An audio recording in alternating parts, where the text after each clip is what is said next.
Bayangkan, suatu hari pemerintah mengumumkan, mulai besok seluruh rakyat Indonesia tidak perlu lagi untuk membayar pajak. Tidak ada pajak penghasilan, tidak ada pajak kendaraan, dan tidak ada pajak pertambahan nilai. Sekilas memang terdengar seperti kabar paling menggembirakan bagi seluruh masyarakat Indonesia. Uang gaji terasa utuh, harga barang lebih murah, dan semua para pengusaha bisa bernapas lebih lega. Namun apakah benar Indonesia tanpa pajak akan menjadi negara yang lebih makmur? Pertama, kita harus memahami terlebih dahulu bahwa pajak adalah sumber utama pendapatan negara.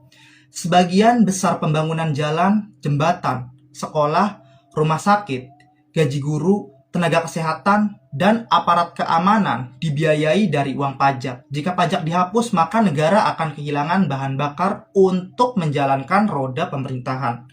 Tanpa pemasukan yang stabil, pembangunan bisa berhenti. Layanan publik melemah dan kualitas hidup masyarakat justru menurun. Kedua, memang benar bahwa tanpa pajak, daya beli masyarakat berpotensi akan meningkat. Uang yang biasanya dipotong untuk pajak bisa digunakan untuk kebutuhan sehari-hari, investasi, atau membuka usaha. Dalam jangka pendek, ekonomi mungkin akan terlihat bergerak lebih cepat. Dunia usaha juga bisa berkembang karena biaya produksi cenderung menurun dan juga banyak dari para investor mungkin tertarik datang karena beban pajak 0%. Ini terdengar seperti peluang emas.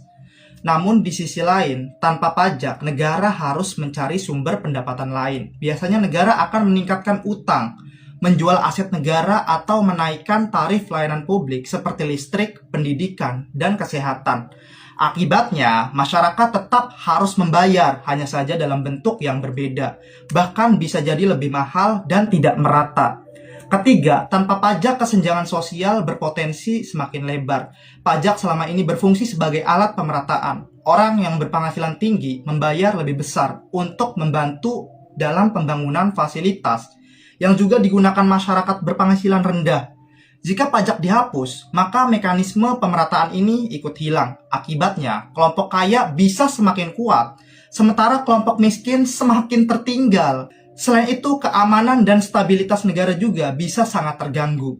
Anggaran pertahanan, kepolisian, dan penanggulangan bencana sangat bergantung pada uang pajak negara. Tanpa dukungan anggaran yang cukup, negara akan kesulitan untuk menjaga ketertiban dan melindungi rakyatnya sendiri.